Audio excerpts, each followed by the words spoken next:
आदरणीय श्री आरिफ मोहम्मद खान। मध्य प्रदेश के माननीय मुख्यमंत्री श्री शिवराज जी चौहान,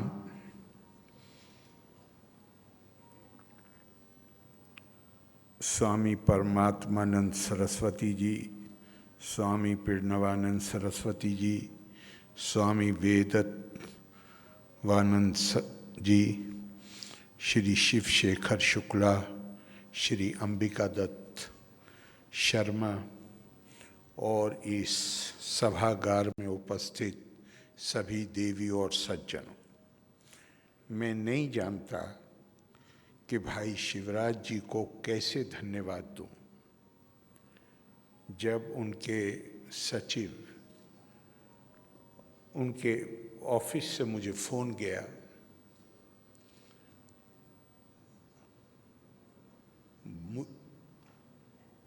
मैं उस वक्त बेंगलोर में था और कार्यक्रम 6 आज के लगे हुए थे, लेकिन ये मौका मिले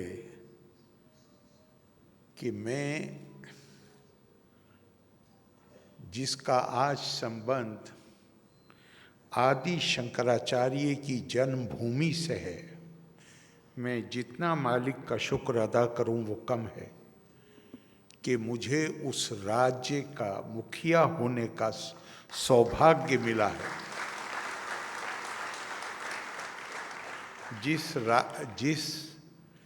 क्षेत्र ने, जिस राज्य ने भारत को, विश्व को आदि शंकराचार्य के रूप में एक दार्शनिक, एक सबको एकता के सूत्र में पिरोने वाला दिया,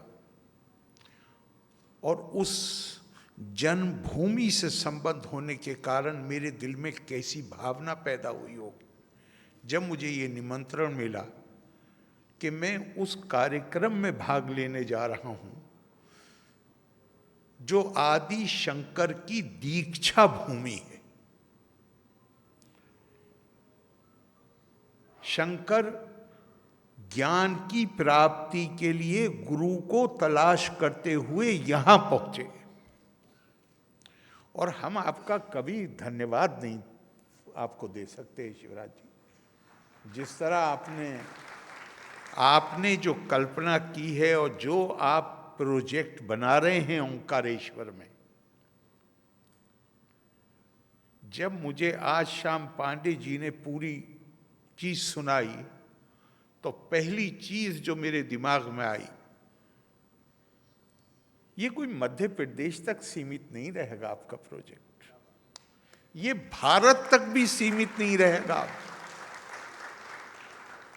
इसका अंतर्राष्ट्रीय महत्व होगा, क्योंकि अद्वैतवाद को सीमित नहीं किया जा सकता, वेदांत को सीमित नहीं किया जा सकता। स्वामी विवेकानंद क्या कह रहे हैं अपने लगभग जीवन के अंत में? माई mission can be explained in few simple words. I want to teach unto mankind their divinity and its manifestation in all movements of life. मैं पूरी भारत नहीं कहा, मैं पूरी मानवता को ये पाठ पढ़ाना चाहता हूं कि वो दिव्य हैं, वो साधारण नहीं है, दिव्यता उनके अंदर निहित है, और इस दिव्यता का प्रकटीकरण जीवन के हर क्षेत्र में होना चाहिए। मुझे 83-84 में स्वामी विवेकानंद को पढ़ने का शौक हुआ, और वो स्वाभाविक था कि चंद सालों के बाद जब मैंने आदि शंकराचार्य को पढ़ा तो मैंने कहा, स्वामी विवेकानंद वही तो कह रहे हैं जो आदि शंकराचार्य ने कहा है। लेकिन भारत के इन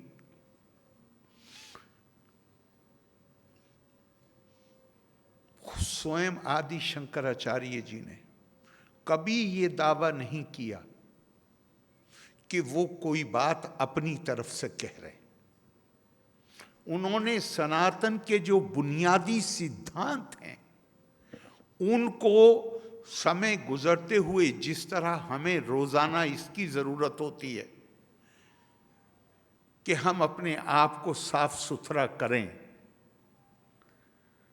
दिन में 2 बार भी करते हैं, इसी तरह किसी भी व्यवस्था को, किसी भी दर्शन को, किसी भी समाज को इसकी जरूरत होती है कि समय गुजरने के साथ जो धूल इकट्ठी हो जाती है, जो जिसे अंग्रेजी में एक्रीशंस कहते हैं, उनको साफ किया जा सके। अवतार के रूप में केवल भगवान राम और भगवान कृष्ण नहीं आए हैं, बल्कि इस संस्कृति पर जब भी धूल जमी है उसको हटाने के लिए आदि शंकराचार्य और स्वामी विवेकानंद भी आए।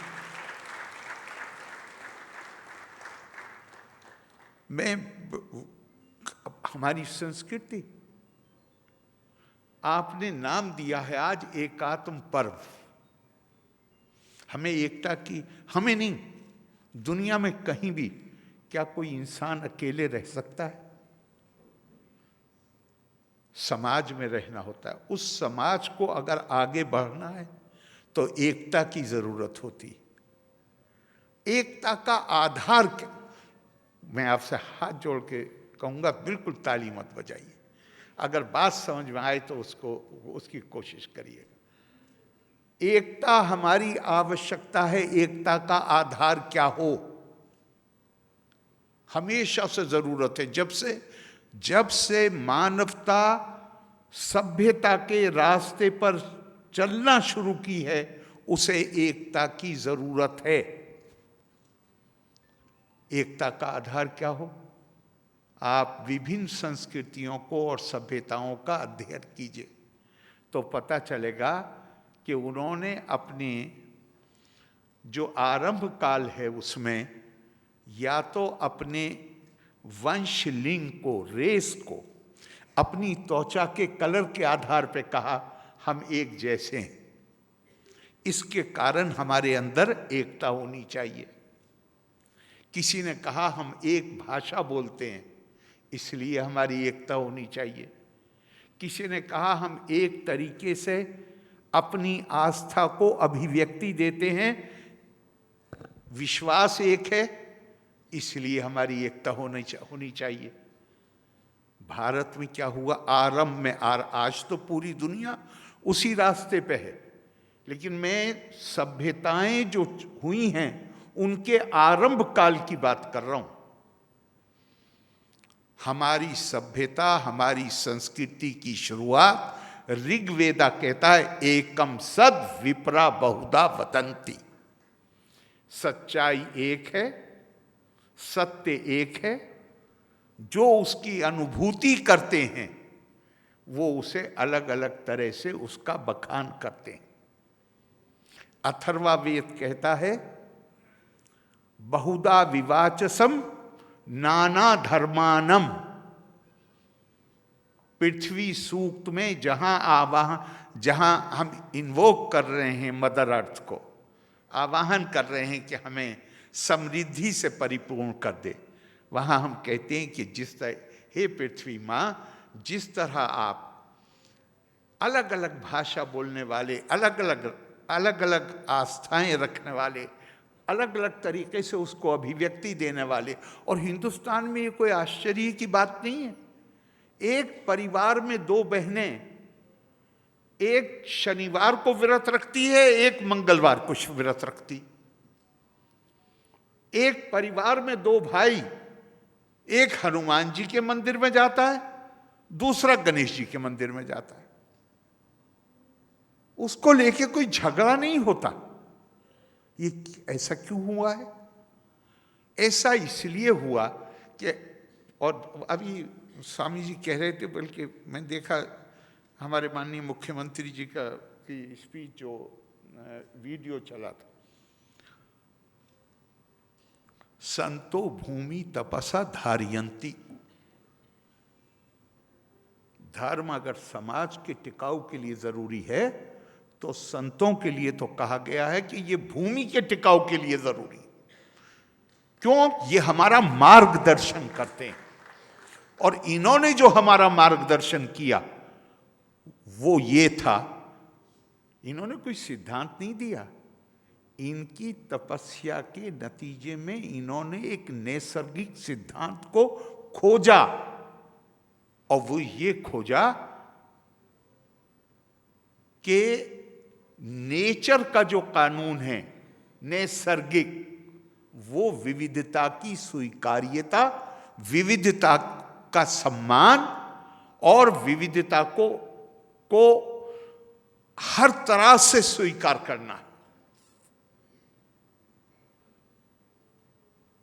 और इसीलिए भारत आज तो दुनिया में पिछले हम बाज वक्त हमें ऐसा लगता है कि दुनिया जो आज हम देख रहे हैं शायद ऐसी थी।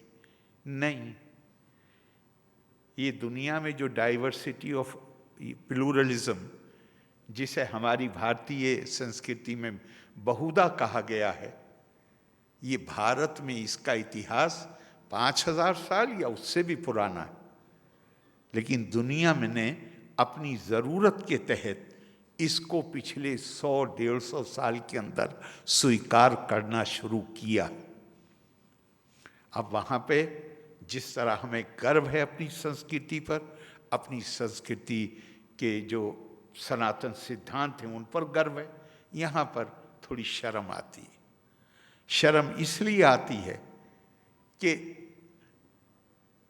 हम दुनिया को नहीं बता सके कि हमारे ऋषियों ने ये चीजें आज से हजारों साल पहले कही थी।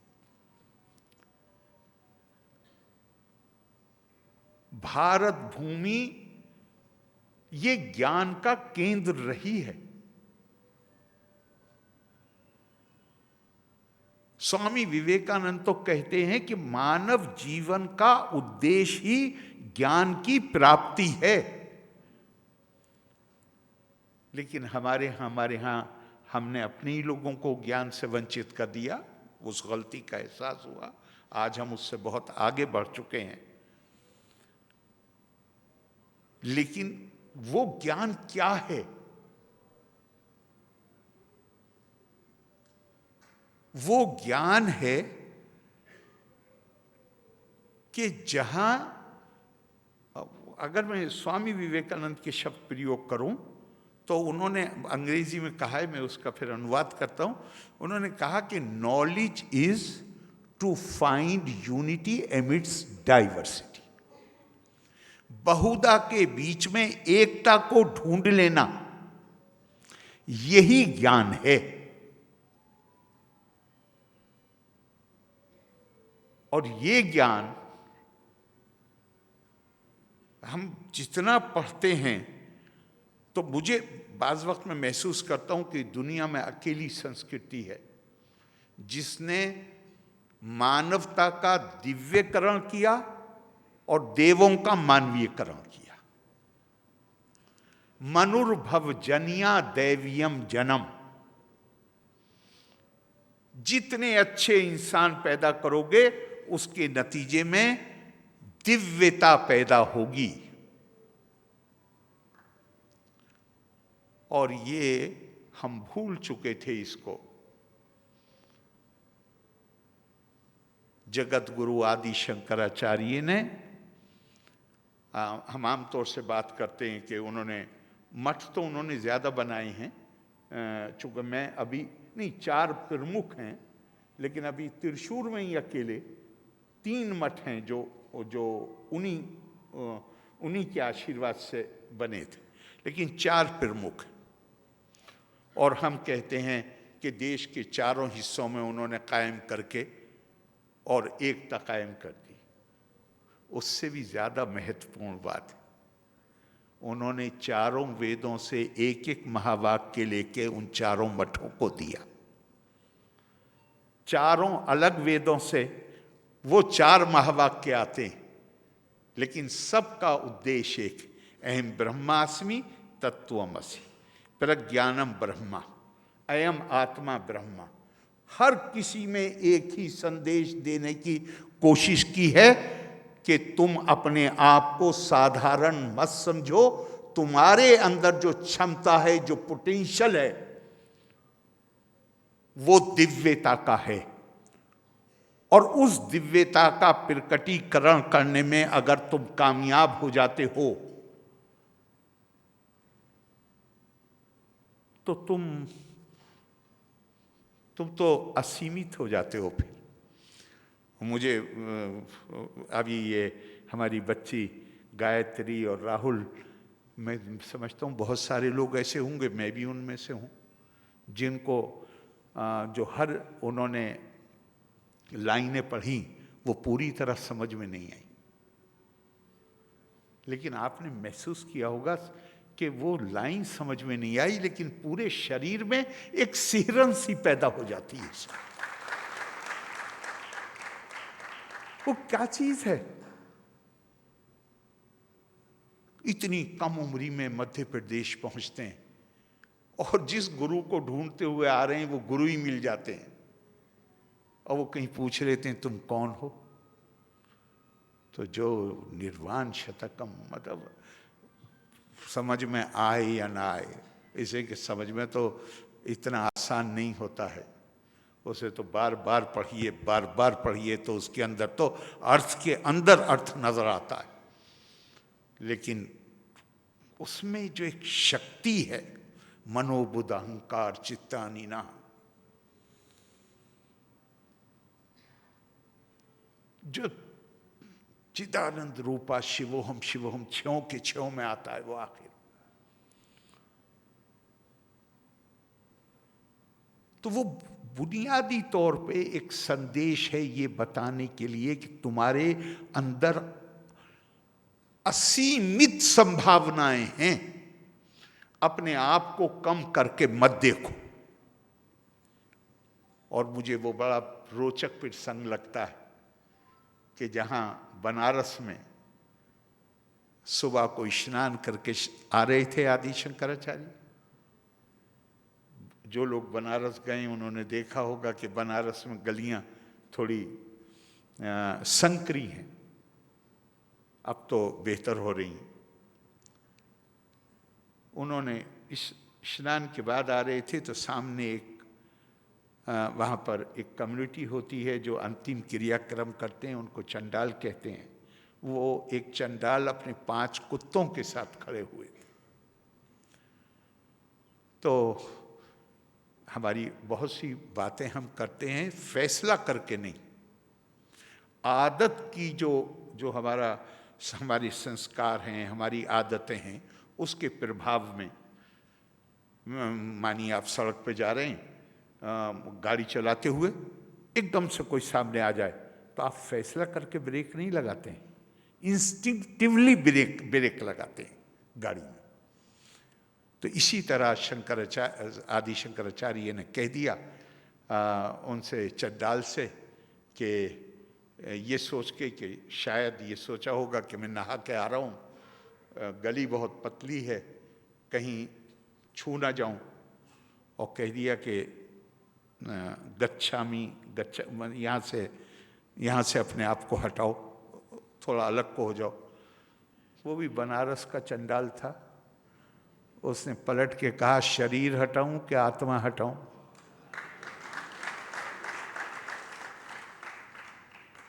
शंकराचार्य उसके पैरों में गिर गए।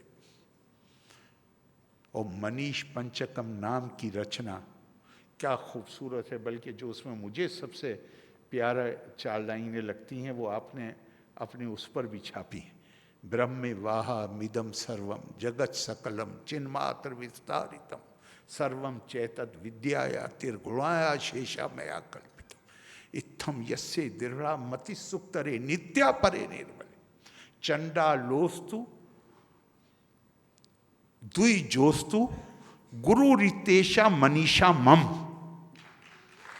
जो ये जान गया, जिसके ने अपने अंदर ये क्षमता पैदा कर ली कि वो सारी सृष्टि को और सब लोगों को एक नजर से देख सके, अपनाइयत, एकात्म एकता पैदा होती है अपनाइयत से। अपनाइयत का आधार हम ढूंढते हैं, हमारा परिवार है, हमारी जाति है, हमारे साथ पढ़ा हुआ है, या कोई ढूंढते हैं। जगत गुरु का संदेश है कि अपनाइयत का आधार आत्मा है। हर वो जिसके अंदर आत्मा है वो हमारा अपना है। उससे जानवर और पेड़ों को भी बाहर नहीं किया जा सकता।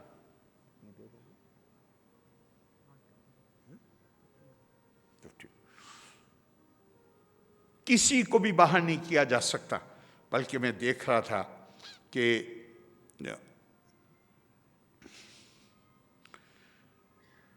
किसी ने भाष्य में, गीता भाष्य में वो खुद ही कहते हैं कि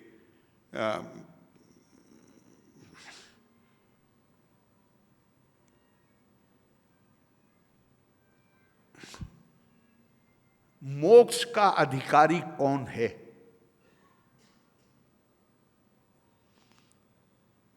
कौन इसका अधिकारी है कि उसके पास ज्ञान, वो मोक्ष प्राप्त कर सके?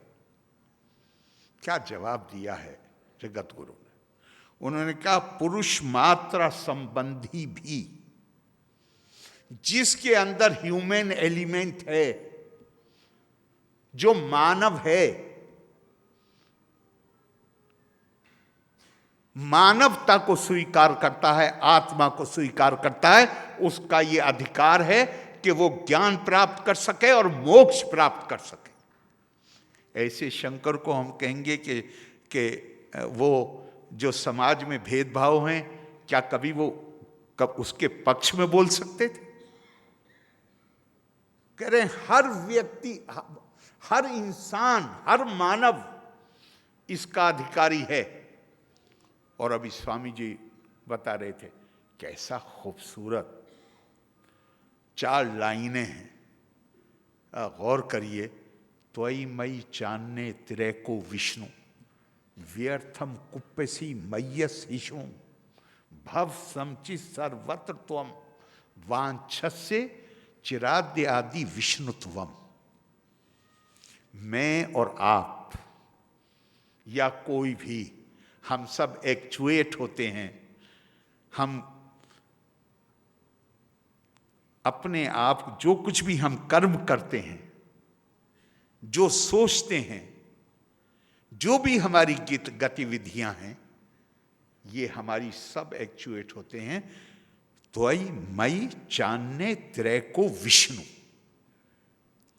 और जब ये नाम आते हैं ना, तो एक बात हमेशा ध्यान रखिएगा कि भारत में अनेकों नाम लिए गए हैं उसी एक सच के लिए।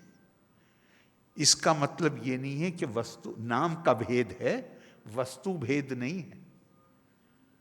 आकाशात पतितम तोयम गच्छति सागरम, सर्वदेवा नमस्कारा केशवम प्रीति गच्छति। चाहे जिसका नाम लेके नमस्कार करो, वो आखिर में जाके वो जो सुप्रीम गॉड हेड है, वो सब उसी के पास पहुंच जाता। तो यहां पे जो कहा गया कि हम सब आप उसी एक जो कॉस्मिक, जो लोग नहीं मानते उनके लिए मैं कहूंगा कॉस्मिक प्रोसेस, जो मानते हैं उनके लिए इटर्नल ट्रुथ, सुप्रीम ट्रुथ, हम सब उसी से ही संचालित होते हैं। जब हम सब उसी से संचालित हो रहे हैं, तो जगत गुरु कह रहे हैं कि उसी से संचालित हो रहे हैं। त्वयि मयि चान्ने त्रैको विष्णु, व्यर्थम कुप्पसी मय्यस हिषु। फिर बिलावजे में ना तो नाराज हो किसी पर, ना उस पर कोई पीड़ा व्यक्त करो। अगर चाहते हो विष्णुत्वम को प्राप्त करना चाहते हो, अपने उस देवीय तत्व को बाहर लाना चाहते हो, तो सबको एक ही नजर से देखने की कोशिश करो। आप माननीय मुख्यमंत्री जी, आप इस संदेश को, आपने बहुत बड़ा काम हाथ में लिया है कि आप इस संदेश को संस्थाओं के माध्यम से, और बल्कि एक और इसमें और मैं जोड़ दूं। अब ये आदि गुरु शंकराचार्य ही कह सकते हैं। और मैं समझता हूं, मुझे पता नहीं शिवराज जी ने पढ़ा है या नहीं पढ़ा है, लेकिन जिस तरह ये भाषण कर रहे थे मुझे लगा कि ये पूरी भावना आपके अंदर मौजूद है। जिस तरह से मैंने आपको भी भाषण करते हुए सुना है। जगत गुरु कहते हैं, राज्यम नरेंद्र से भटस्य खेटका, तयोर पोहे न भटो न राजा। जो शासक है और जो दरवाजे पे गार्ड खड़ा हुआ है, सिर्फ उपाधि का फर्क है और यूनिफॉर्म का फर्क है। उसको निकाल दो, उपाधि को हटा दो और यूनिफॉर्म को हटा दो, दोनों के अंदर कोई अंतर नहीं।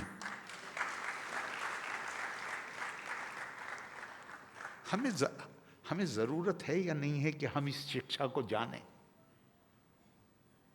हमें जरूरत है या नहीं है कि हम इस पर के अनुसार आचरण करें? और अगर हम इस शिक्षा के अनुसार आचरण करेंगे, दुनिया की कोई ताकत है कि जो फिर हमें, जो हमारी, जिसका मैं मानता हूं अपनी हम आज नालायक हो सकते हैं, लेकिन हमारी ज्ञान परंपरा इतनी भारी है कि भारत का अधिकार है कि भारत को विश्व गुरु होना ही चाहिए। फिर क्या कोई हमें रोक सकता है? फिर कोई नहीं रोक सकता हमें। लेकिन वो कभी कैसे होगा?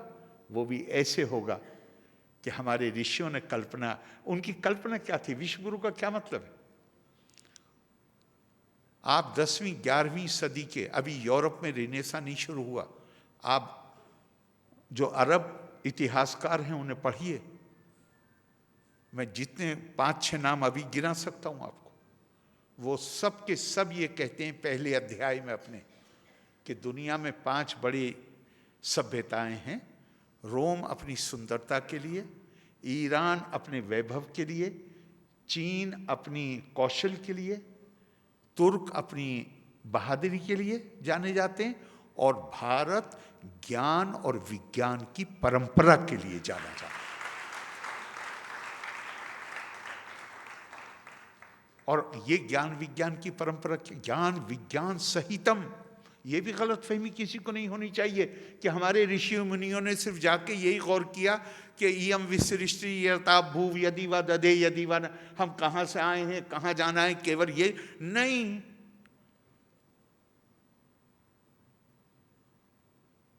एस्ट्रोलॉजी की वो किताबें हैं, एस्ट्रोनॉमी की मैंने गलत शब्द प्रयोग किया, जैसे सूर्य सिद्धांत, जिनकी बुनियाद पे पूरी दुनिया ने स्पेस की रिसर्च की, वो भी हमारे इन्हीं ऋषियों की लिखी हुई हैं।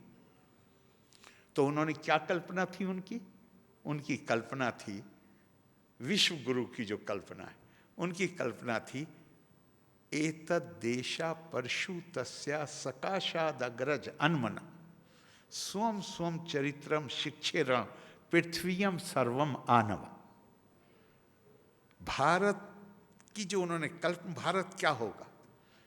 भारत ज्ञान और विज्ञान का ऐसा बड़ा केंद्र होगा, हब ऑफ नॉलेज, कि जहां विभिन्न सभ्यताओं और विभिन्न देशों के लोग भारत के बारे में नहीं, अपनी अपनी सभ्यता और संस्कृति और अपने फेथ ट्रेडिशन को पढ़ने के लिए भारत आएंगे। तो हमारे गुरु कैसे होंगे? अगर एक क्रिश्चियन यूरोप से चल के ही भारत आ रहा है क्रिश्चियनिटी पढ़ने के लिए, अगर एक अरब दुनिया से आ रहा है इस्लाम पढ़ने के लिए, तो हमारे गुरु कैसे होंगे? ये कल्पना हमारे ऋषियों ने की थी, और ये हमारी असल धरोहर। बाकी चीजें तो स्वामी विवेकानंद ने कहा, India has only 2 national ideals, renunciation service, intensify her in these 2 channels, the rest will take care of itself।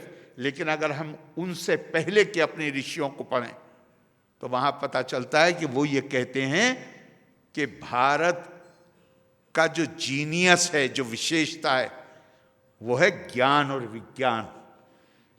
इसमें पारंगत हो जाओ, बाकी चीजें खुद ब खुद ठीक हो जाएंगी।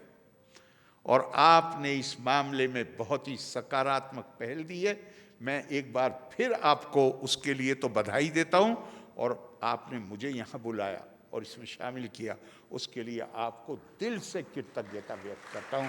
लोका समस्ता सुखिनो भवन्तु। जय हिंद, जय भारत।